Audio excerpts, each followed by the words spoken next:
Biologia Enem, revisão parte 1. Olá, você que está conosco, Biologia, professor Cornélio com vocês, revisão Enem 2020, juntos vamos estar analisando aqui detalhes importantes da biologia, que faz parte das ciências da natureza. E lembrando sempre que a prova do Enem, ela é constituída por competências e habilidades. Então você vai ter aí 8 competências e 30 habilidades dentro da ciência da natureza. E nós vamos exatamente destacar alguns tópicos importantes que exploram essas competências e essas habilidades para que você possa se preparar adequadamente para o Enem 2020. E vamos juntos, estamos analisando aqui com vocês tópicos e, claro, obviamente, itens que o Enem coloca, que nós chamamos aí de questões também, mas de modo geral se aplica aí o item. E lembrando que todo item do Enem sempre vai ter um tema gerador. Esse tema gerador, obviamente, pode ser uma tabela, pode ser um gráfico, pode ser um texto, e aí você vai ter um comando para essa questão. Esse comando nunca vai trazer para você algo novo. O comando sempre vai estar rebuscando aquilo que o tema gerador colocou. Em seguida você vai ter os distratores e o gabarito. Tá? Portanto, você vai ter sempre uma construção de uma questão que tem que ser bem entendida. Ela não vai ter distratores que não sejam plausíveis, ou seja, que não tem nada a ver.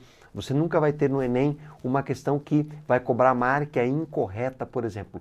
Então você tem que ler, sim, muito bem todo o texto, interpretar a tabela, ler a questão como um todo. Não vá direto para a pergunta, o comando da questão e tente responder. Você precisa ler o texto gerador obrigatoriamente para ter uma noção exata do que realmente se pede. Vamos lá então. Então nós vamos analisar com vocês hoje alguns tópicos importantes que têm aparecido na prova do Enem. Quando nós falamos em Enem, nós poderíamos quantificar mais ou menos em porcentagem aquilo que tem aparecido de temáticas. Nós vamos falar assim, conteúdo tal cai mais, na verdade, o Enem não trabalha diretamente com conteúdo, com competência e habilidades. Os conteúdos estão inseridos, eles estão associados às competências e habilidades, porque os conteúdos são mais amplos do que competências e habilidades. Tá? Então, tu fala assim, o conteúdo, não.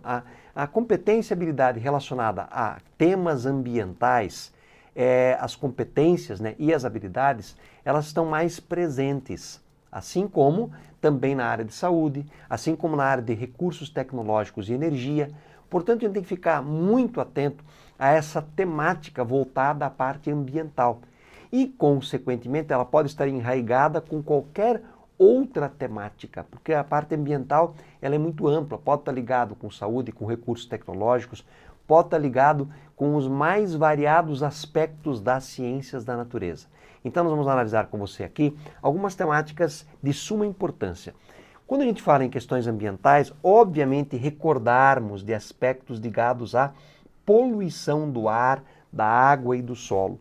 E quando nós falamos em poluição do ar, da água e do solo, nós temos que pensar em alguns temas que são clássicos, como palavras que eu colocaria como palavras-chave relacionadas a essas competências e habilidades, como eutrofização, inversão térmica, efeito estufa, biorremediação, magnificação trófica e, claro, nós voltarmos um pouco a recordar aqui essa catástrofe, essas duas catástrofes ambientais que nós tivemos no Brasil, que foi o acidente provocado por empresas tanto em Brumadinho quanto em Mariana.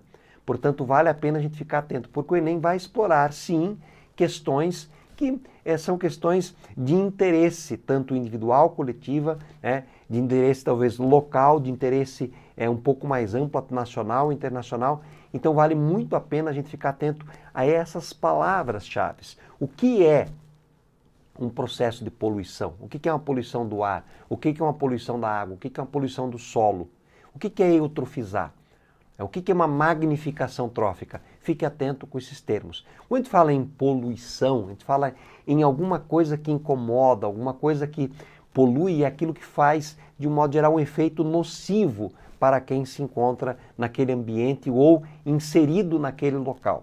E nós temos poluição tanto que pode ser do ar, como por exemplo a fumaça, com suas partículas inúmeras que podem contaminar. Podemos ter contaminação da água, temos aí um processo de contaminação por dejetos, por exemplo, que é muito comum. contaminação, por exemplo, por metais pesados, o mercúrio, o cádmio, por exemplo, que são o mercúrio que é utilizado aí, né, na questão da extração do ouro, né? E também temos a contaminação do solo, especialmente por muitos pesticidas que são utilizados e às vezes de maneira descontrolada. Então vamos lá analisar com vocês aqui, né, um detalhe bem interessante que é o processo de eutrofização. Quem de vocês já não viu, né, um lago, uma lagoa, tá, que tem literalmente essas características mostradas nessas imagens? Então você observa aqui, parece que existe uma gelatina esverdeada lodosa.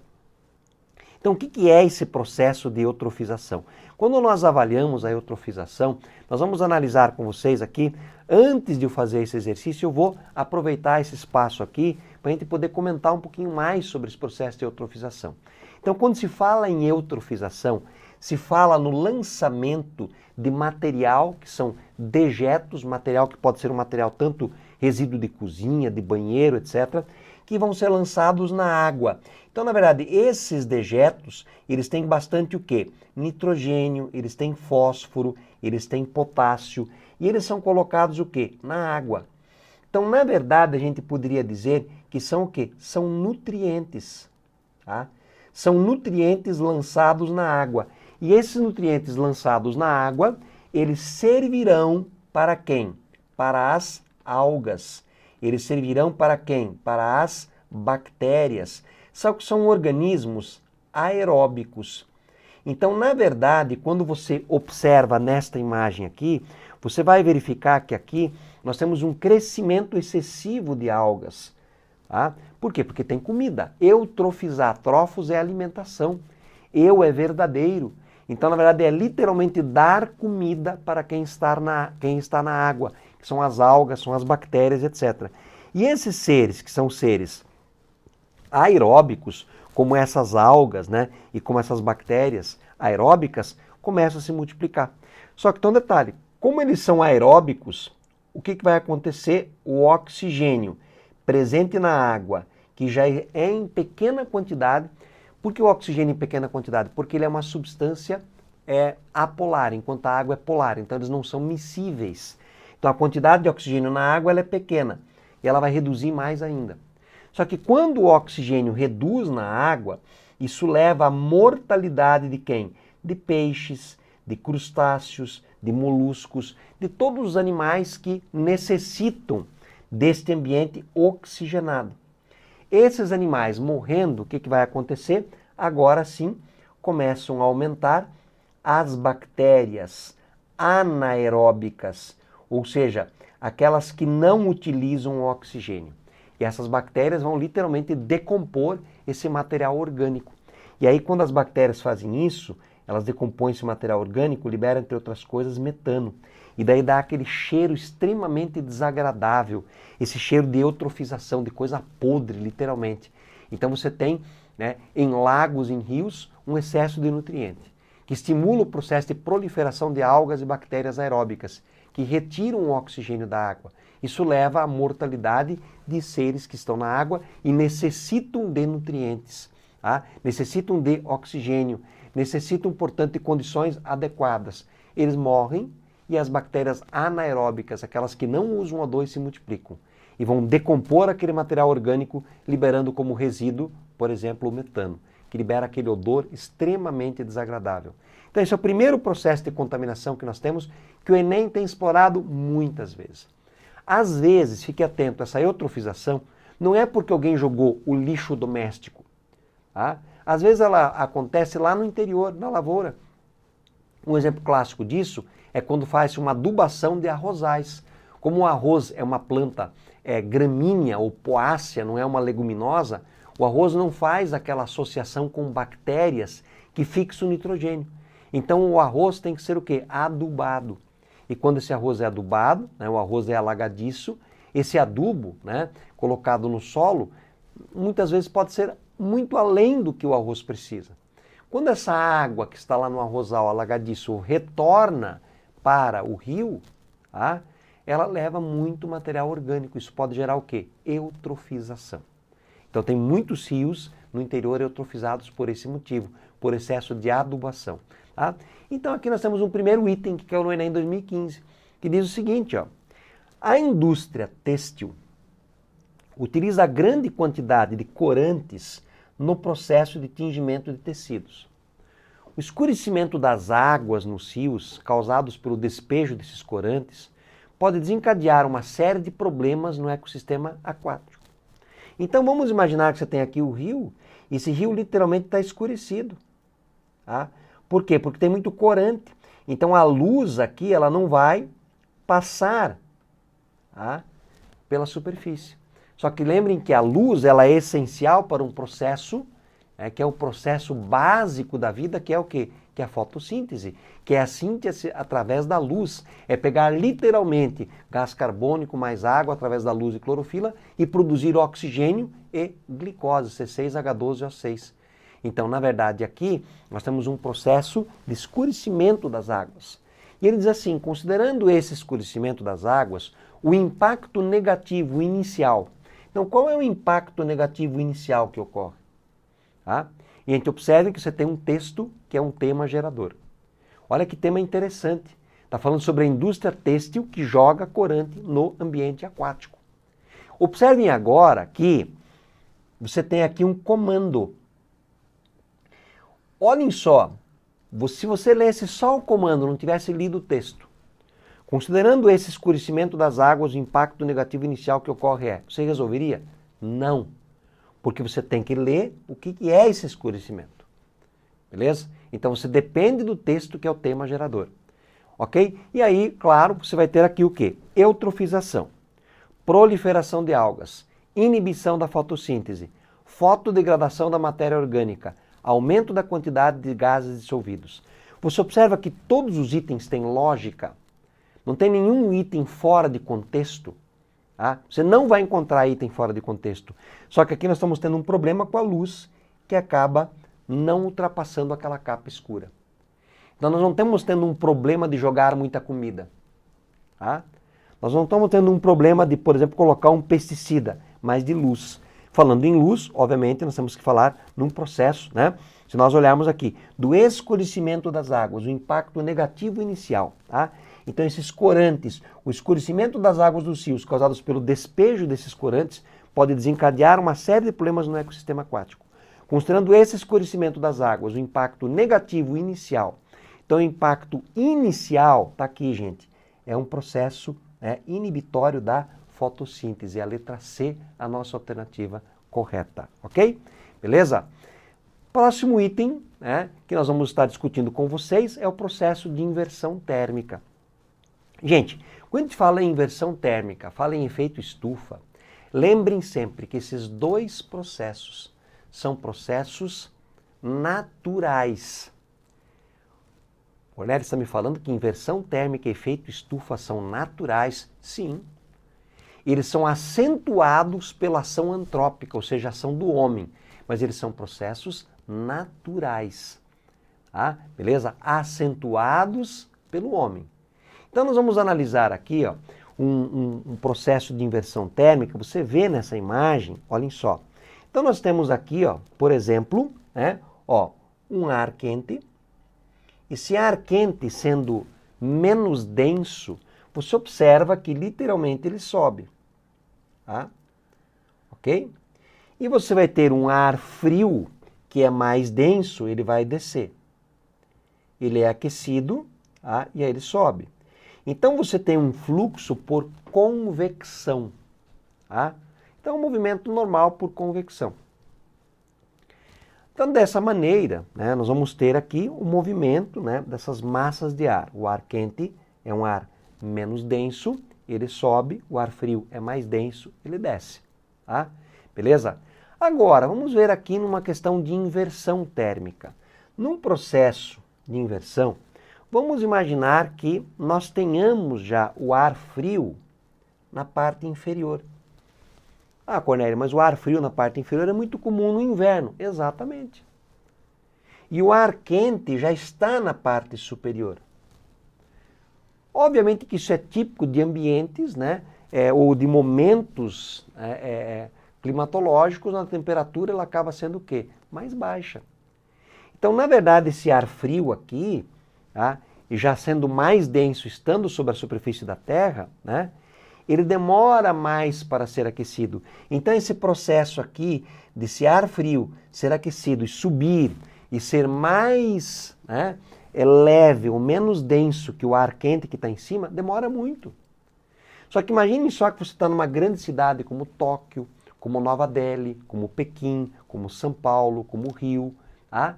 Aonde nós temos aqui muito material neste ambiente aqui, contaminante, fumaça, partículas, né? Material particulado. E esse material particulado, né, fica nessa massa de ar frio por muito mais tempo, porque ela tem que aquecer para daí subir. Por esse motivo que em algumas cidades, nesse período de inverno, você olha e você enxerga poucos metros à frente. Parece que tem uma fumaça, né, negra, escura, tá, que impede a visão. Na verdade, por quê? Porque há uma inversão térmica, aquele ar mais frio, nas camadas inferiores, demora para ser aquecido e subir e levar junto aquelas partículas contaminantes. Então, quanto mais contaminado tiver o ambiente, tá, pior é. Por quê? Essa inversão térmica, mantendo essas partículas ali, ela vai fazer com que as pessoas que têm problemas respiratórios passem a ter complicações mais sérias. Tá? Então, isso é muito comum em grandes cidades. Então, muitas pessoas morrem no mundo por ano por problemas respiratórios ligados à contaminação do ar. Então, imagina como um broncoasmático não passa a ter mais problemas, né? Então, esse processo é um processo, na verdade, natural, só que ele é acentuado. Se ele acontecer num local onde o ambiente não é contaminado, não vai ter grande problema. Agora, o grande problema aqui, ligado à inversão térmica, que é natural, existe a contaminação do ar. E aí sim, as partículas que são poluentes permanecem muito mais tempo nas camadas inferiores, prejudicando a saúde do homem. Ok? Outro efeito interessante também é o famoso efeito estufa, que também é um fenômeno natural. O efeito estufa ele é acentuado pelo homem, pela ação, portanto, antrópica. Quando falo em antrópico, ação que está associado, né, à parte humana. Né? Então você observa o seguinte, você tem aqui o Sol, e esse Sol ele vai incidir sobre a Terra raios, que são raios ultravioletas. Tá? Você observa que esses raios ultravioletas eles vão incidir sobre a Terra e eles vão refletir na forma de raios infravermelhos. Ok? E assim, na verdade, nós vamos tendo o quê? Infravermelho é o quê? É calor, um aquecimento da Terra. Então é necessário ter efeito estufa, é essencial, porque esse aquecimento, por exemplo, ele acelera a velocidade das reações enzimáticas. É ele que propicia uma boa fotossíntese. Só que tem um detalhe, tá? Quando o homem acaba desmatando muito, queimando demais, o homem passa a liberar gases de efeito estufa, como o CO2, como o metano. O pior que existe é o metano, só que em quantidade ele tem menor quantidade que o CO2. Tá? Então, na verdade, esses gases, os gases de efeito estufa, tá? Beleza? Esses gases acabam, né, em grande quantidade, gerando uma espécie de capa de gases aqui. Então vai ocorrer o quê? Vai ocorrer que o raio, né, solar incide, passa essa capa e reflete na forma de infravermelho. Só que tem um detalhe, como tem essa capa, esse raio reflete, bate na capa e volta, bate e volta, bate e volta, bate e volta, e esta área aqui vai passar a ter um aumento da temperatura. Esse aumento da temperatura pode gerar um degelo da calota polar, pode influenciar no processo de fotossíntese, pode influenciar inclusive no processo de reprodução animal. Por exemplo, tem animais como lagartos, como tartarugas, que a determinação sexual está associada ao quê? À temperatura ambiente. Se essa temperatura ambiente for um pouquinho mais elevada, às vezes nascem somente machos. Se for um pouquinho mais baixa, nascem somente fêmeas, ou o inverso. Então, quando existe um aquecimento global, isso pode influenciar na questão relacionada à alteração da quantidade de machos e fêmeas numa espécie dessas. Isso pode, inclusive, levar a espécie, depois de algumas gerações, à extinção. Tá? Então, um fenômeno, né, bastante interessante de ser avaliado aí, ok? O que mais que é interessante? Outro aspecto interessante também, aqui nós temos algumas imagens, né? Olhem só, nós temos uma imagem de uma contaminação, como era antes e agora como é depois. Aqui nós temos o antes, aqui nós temos o depois. Felizmente nós temos sucesso aí no processo, né, de limpeza, de reconstituição. Tá? Na verdade é assim, quando nós lidamos com o processo de biorremediação, tá, que é aplicado para a melhoria de um ambiente, nós temos que entender o seguinte, bio é vida. Ou seja, é usar um indivíduo vivo para remediar um problema provocado pelo homem. Claro que se você pensar, seria muito mais prudente fazer o quê? Investir em prevenção. A biorremediação ela é muito cara. Por quê? Você vai utilizar um micro-organismo, por exemplo, para poder estar fazendo o quê? Para poder estar remediando um problema que você mesmo criou. Então, exemplo clássico. Vamos imaginar que no ambiente aquático, esse ambiente esteja contaminado com cádmio, com mercúrio, que são metais pesados extremamente prejudiciais. Aí imagina que se invista em tecnologia de ponta, em biotecnologia, e se desenvolva, né, um micro-organismo que tenha a capacidade de metabolizar esse níquel, esse cádmio, esse chumbo, esse mercúrio, numa substância não tóxica ou menos tóxica. Só que o investimento para isso é muito alto. Então a biorremediação às vezes é aplicada num ambiente onde realmente não tem mais o que fazer.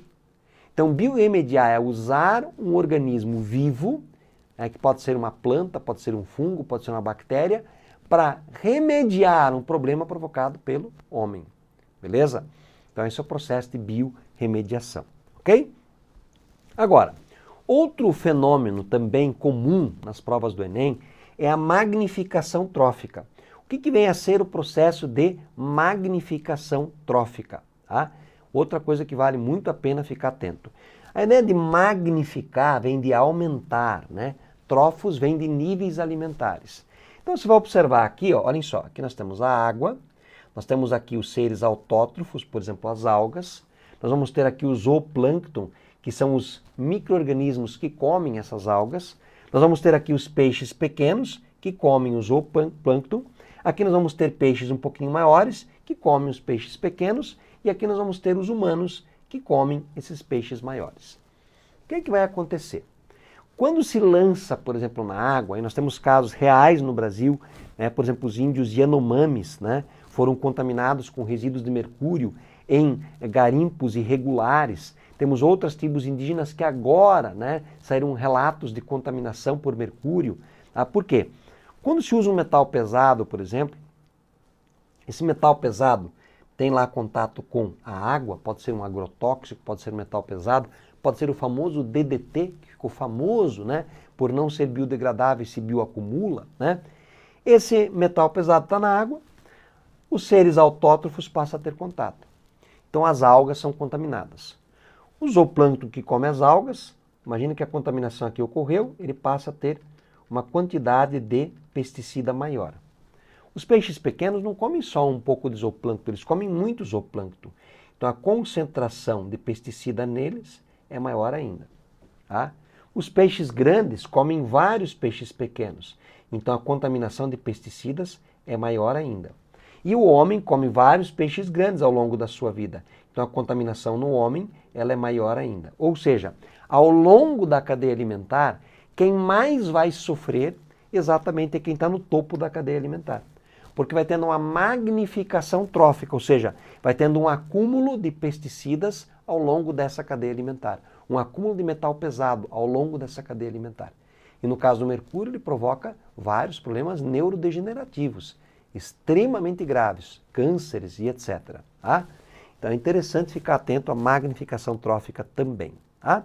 Ok? E aqui nós temos, né, um exemplo bem significativo, né, de magnificação trófica, só retornando aqui, onde nós vamos observar, nesse caso aqui, né, nós vamos estar ressaltando aqui um ser produtor, né? Você verifica aqui os valores colocados, ó, 0,04, aí foi porcentagem por milhão, aumentou para 0,23, aqui aumentou para 2,07, aqui aumentou para 13,8. Então você observa que é um acúmulo literalmente de pesticidas. Tá? Então você observa o produtor, esse produtor sempre vai estar no primeiro nível trófico, beleza? Daí nós vamos ter o consumidor primário, que come, né, o produtor, ele está no segundo nível trófico. Então esse aqui é o consumidor primário. Tá? O consumidor terciário está no terceiro nível trófico.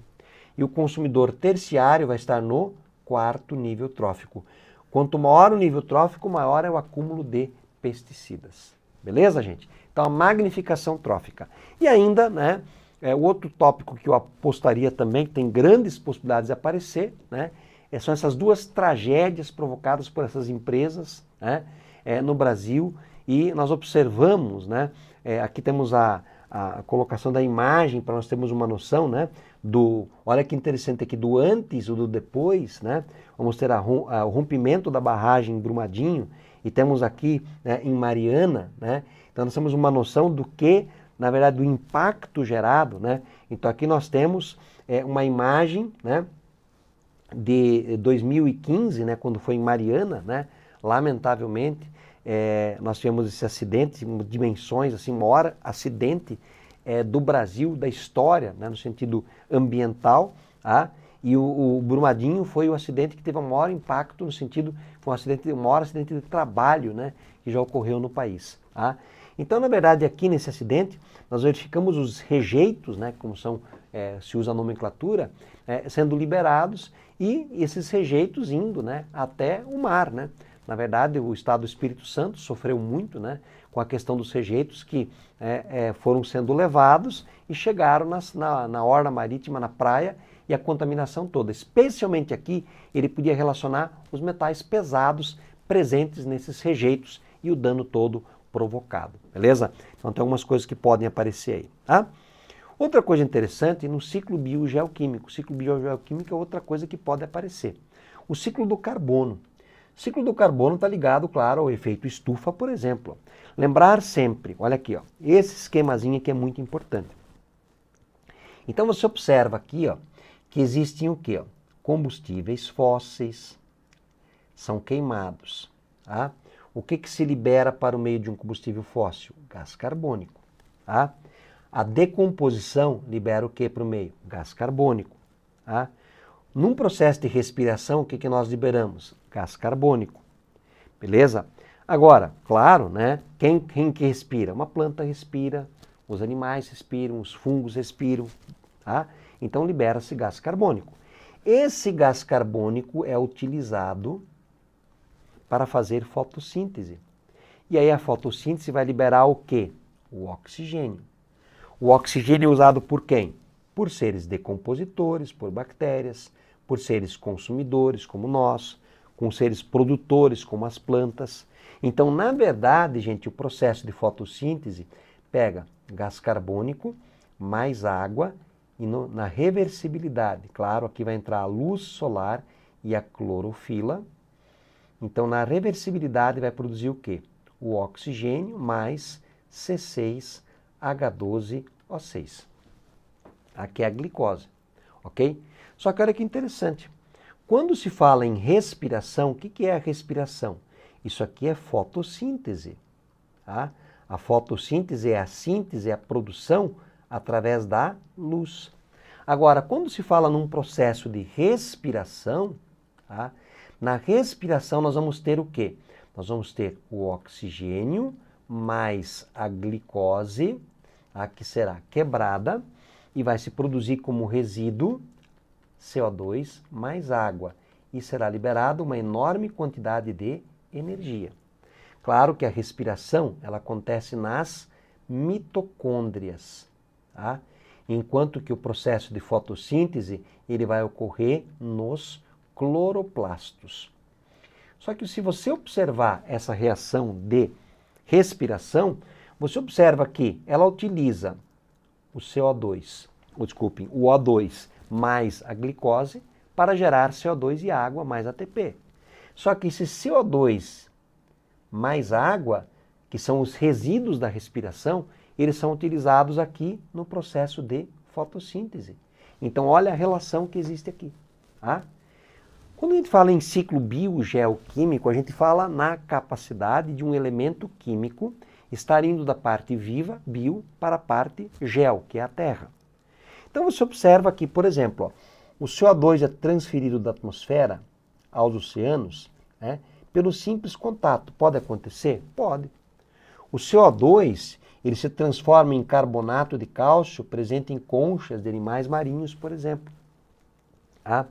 O carbonato presente nas conchas, né, pode, na verdade, estar associado aí ao calcário, né, que é utilizado para fazer a calagem do solo. Outra coisa, a extração de combustíveis fósseis, né, os derivados de petróleo e a queima deles fazem liberar para o meio o gás carbônico. Olha o carbono literalmente se movimentando da parte viva para a parte não viva. Você observa que os animais, as plantas, vão estar devolvendo o gás carbônico através da respiração. Só que você observa que as plantas são capazes de pegar o CO2 e incorporá-lo fazendo fotossíntese e produzindo o quê? Glicose, que é comido, né? A plantinha, né? A glicose nela é usada para fazer o quê? Para você fazer a celulose, fazer o amido, tá? E aí essa plantinha é comida e o ciclo se fecha. Aí esse animal morre, os derivados dele voltam para o solo. Então você vai ter o quê? O fluxo do elemento carbono pela parte viva e pela parte não viva. Esse é o ciclo biogeoquímico do carbono. Talvez o ciclo mais complexo, que mais tem aparecido no Enem, é o ciclo biogeoquímico do nitrogênio. Então nós vamos analisar aqui, ó, que todo mundo precisa de nitrogênio. Para que se precisa de nitrogênio? Para fazer, por exemplo, proteínas, mas as proteínas, elas derivam de aminoácidos, tá? Para fazer também os ácidos nucleicos, ou seja, o nosso DNA e o nosso RNA. Só para você ter uma ideia, 78% do ar que nós respiramos é nitrogênio. Só que nós não conseguimos pegar esse nitrogênio, tá, e formar proteínas. Nós só conseguimos usar o nitrogênio comendo. Então olha o que acontece aqui. Tá?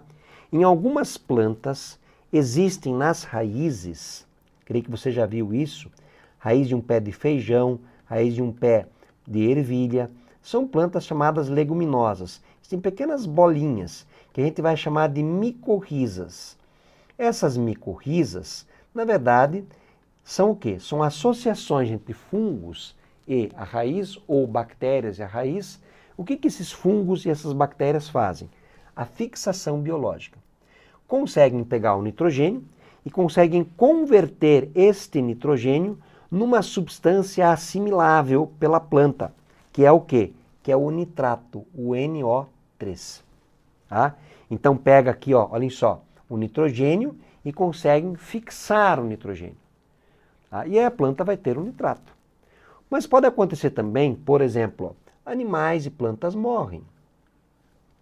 A decomposição vai gerar um processo de amonificação que vai gerar a formação de amônio e amônia. Só que as plantas não conseguem usar amônio e amônia, que são tóxicas. Então tem que ocorrer o quê? Na verdade, esse amônio e amônia tem que ser degradado. Então eles serão quebrados primeiramente numa molécula que foi oxidada, que é o nitrito, o NO2. E quem faz isso? Bactérias. Tá? Enquanto as bactérias Rhizobium são fixadoras, tá? Nós vamos ter bactérias Nitrobacter, tá? Que conseguem, né, converter amônia em nitrito. E as bactérias nitrosomonas conseguem converter o nitrito em nitrato, num processo chamado de nitrificação. Este nitrato as plantas podem absorver. Ele não é tóxico, então é um processo de oxidação que ocorreu aqui. Então, no processo de nitrificação é pegar os derivados de amônia e de amônio, converter primeiramente em nitrito e depois em nitrato. Só que nós também temos bactérias do gênero Pseudomonas que conseguem fazer a denitrificação, a desnitrificação. Inclusive conseguem denitrificar, liberando para o ambiente novamente o nitrogênio atmosférico, o N2, para fechar o ciclo. Ok? Então nós vamos ter bactérias fixadoras, as Rhizobiums, bactérias nitrificantes, Nitrobacter e bactérias nitrosomonas, e bactérias denitrificantes, as pseudomonas.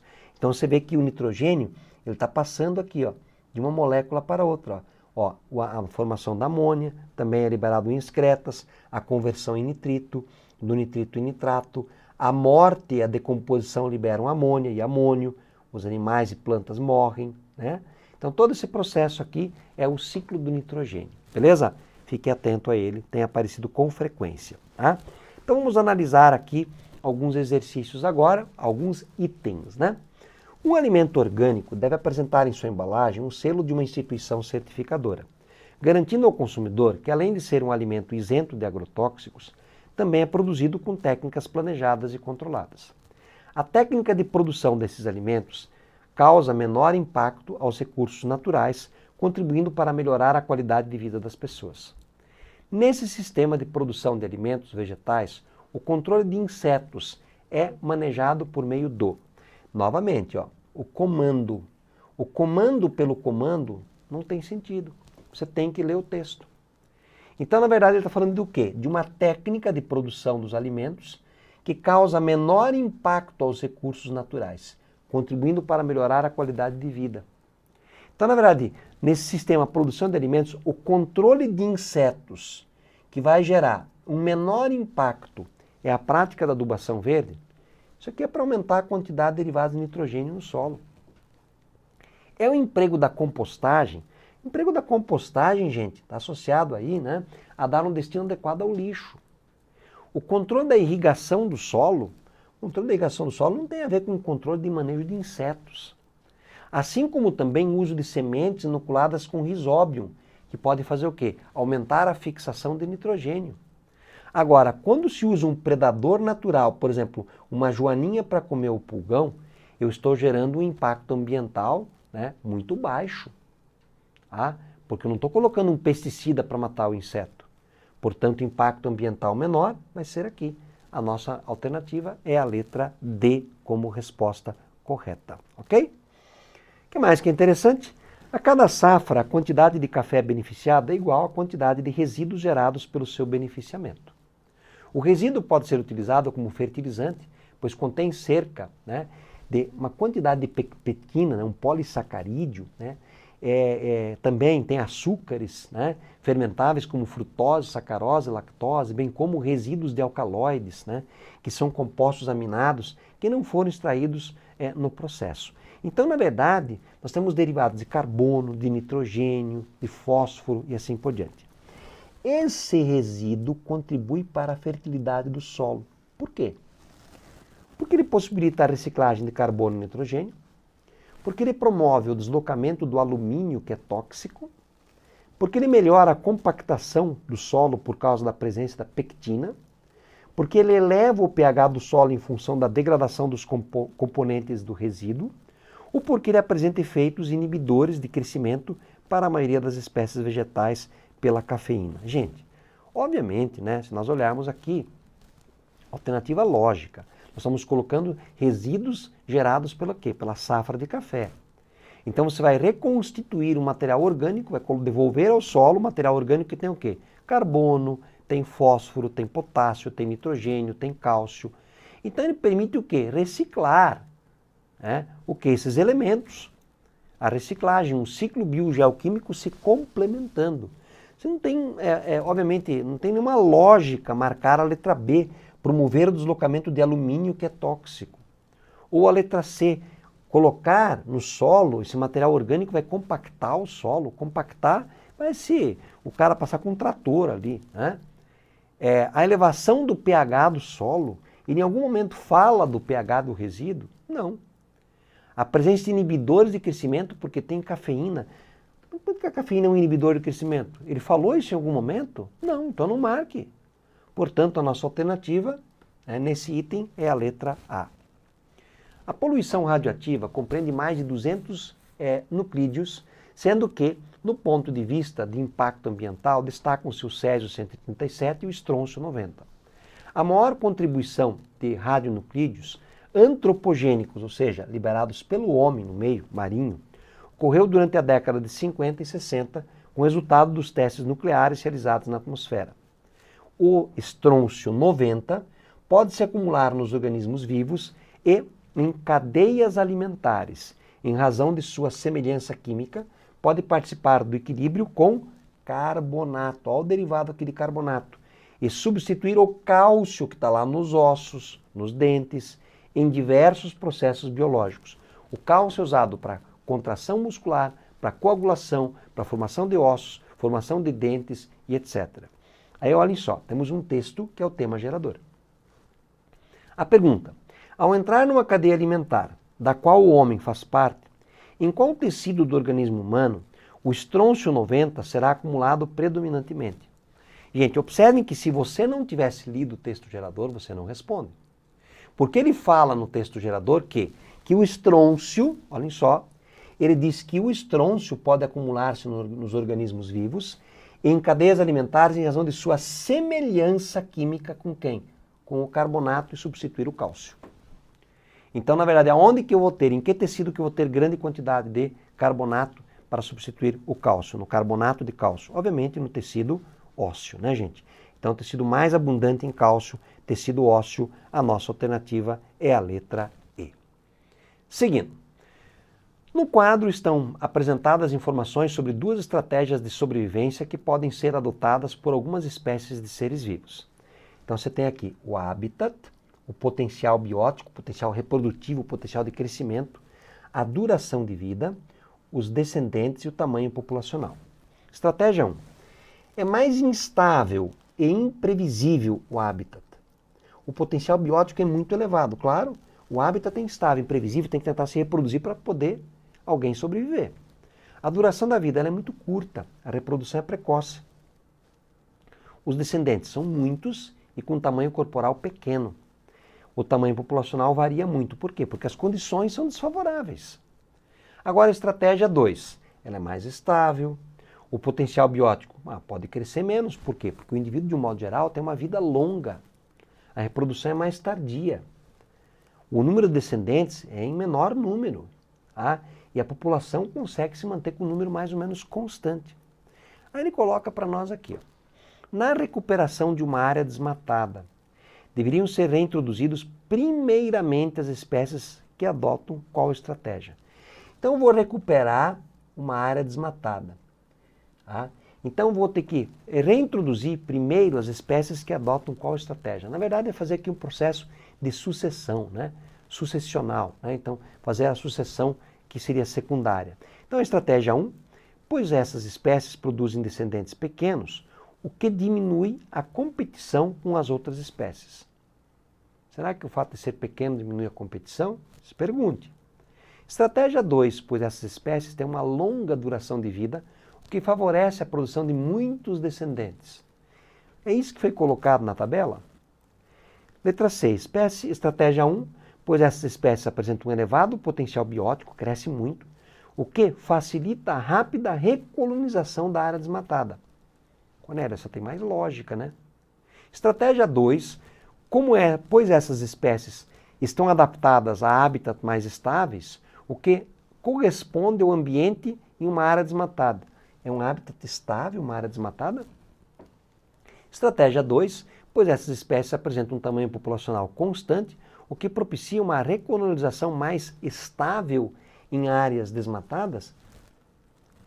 Se a população sempre é constante? Não, né, gente?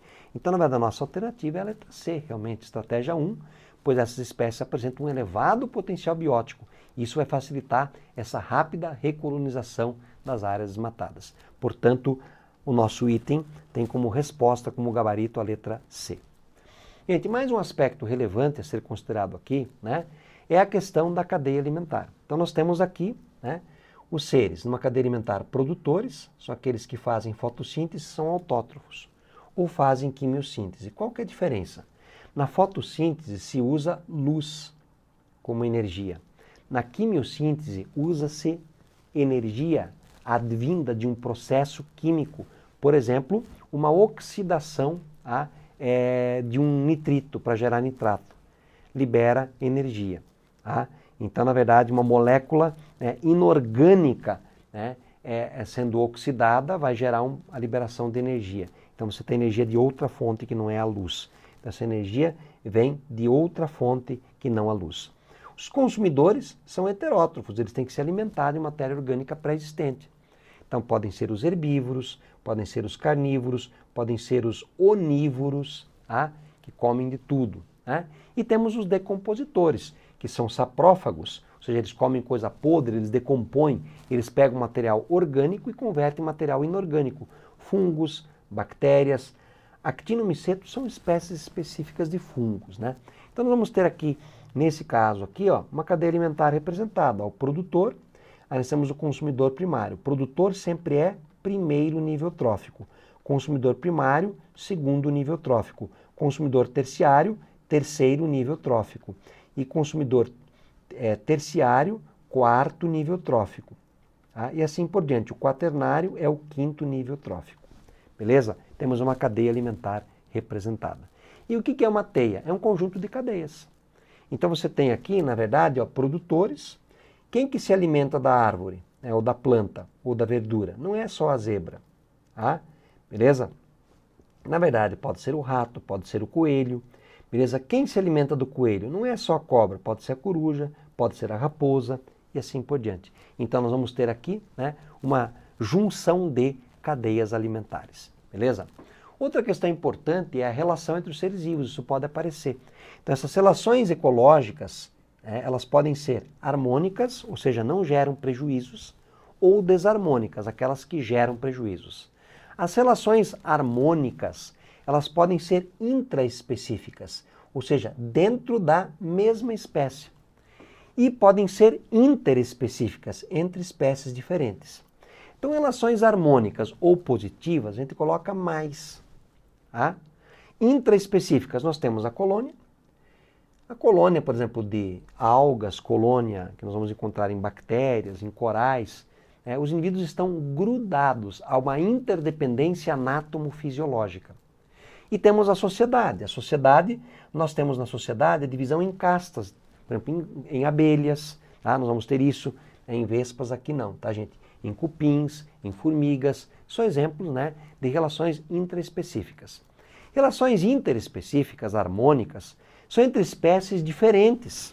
Tá? Então aqui é a mesma espécie, tá? E aqui são espécies diferentes, mas que se beneficiam. É uma relação, portanto, também mais. Então nós temos a cooperação, um exemplo clássico, né? O crocodilo que abre a bocaja e deixa o pássaro, o palito, comer, né, os vermes que estão ali, os restos de carne. Né? Os dois se beneficiam. O mutualismo, que é aquela relação de micorriza que eu falei para vocês, entre a raiz e as bactérias e o fungo, né, numa planta. O inquilinismo, onde um mora dentro do outro. Né? Por exemplo, nós vamos ter várias bactérias que moram no intestino. Nós vamos ter, por exemplo, o pagurus, que, né, é um caranguejo que vive dentro de uma conchinha abandonada de um molusco. São casos de inquilinismo. Tá? Temos o caso do epifitismo, que é uma orquídea vivendo sobre o tronco de uma árvore. Né? E temos o caso do comensalismo. Né? Na verdade, o comensalismo, uma relação, um exemplo clássico, nós temos aqui representado um tubarão e fica grudado nele alguns peixinhos, como o caso da rêmora. A rêmora pega uma carona, ela não parasita o tubarão e ela se alimenta dos restos que o tubarão acaba deixando. Então as relações são as alelobioses. Mas nós também temos as relações que são negativas, são desarmônicas, pelo menos negativas para um. Elas podem ser também intraespecíficas, dentro da mesma espécie, ou interespecíficas, entre espécies diferentes. Por exemplo, o canibalismo. Canibalismo é negativo. Tá? Por exemplo, a competição. Por exemplo, uma competição por uma vaga que você tem no vestibular, né, no Enem, é uma competição intra. Ela é negativa. Portanto, essa relação, na verdade, aqui ela é mais-menos. Ela é mais-menos. Às vezes a competição chega a ser menos-menos, prejudica os dois. Agora, caso de relação interespecífica, desarmônica, entre espécies diferentes, existe competição interespecífica. Então, quando você tem no mesmo pasto uma zebra, uma girafa, um elefante, um gnu, eles podem até competir. Então, ela é mais-menos. E às vezes é menos-menos. Os dois perdem. Tá? O predatismo, onde um come o outro. Para aquele que é comido, não é legal. Tá? Então, na verdade, é uma relação mais-menos. O amensalismo, um fungo libera uma toxina que mata uma bactéria. É uma relação mais-menos, por exemplo. O parasitismo, onde um vive às custas do outro, também é mais-menos. Então, são relações chamadas interespecíficas desarmônicas. Ok, gente? E aqui nós temos um exemplo de um item. As cutias, pequenos roedores das zonas tropicais, transportam pela boca as sementes que caem nas árvores, mas em vez de comê-las, enterram em outro lugar. Este procedimento lhes permite salvar a maioria das sementes enterradas para as épocas mais secas, quando não há frutos maduros disponíveis. Cientistas descobriram que as cutias roubam as sementes enterradas por outras, e esse comportamento de ladroagem faz com que uma mesma semente possa ser enterrada dezenas de vezes. Esta ladroagem está associada a uma relação de... Gente, é um processo de sinfilia, de predatismo, de parasitismo, de competição ou de comensalismo. Gente, o que elas estão? Elas estão brigando por um mesmo componente. Portanto, elas estão fazendo o quê? Elas estão competindo. Elas estão competindo por um mesmo alimento, no caso, as sementes. Ok, gente? Pessoal, então assim nós finalizamos o nosso bate-encontro. Finalizamos aqui, né, mais uma revisão. Bons estudos a todos e, claro, até a nossa próxima revisão. Valeu, galera!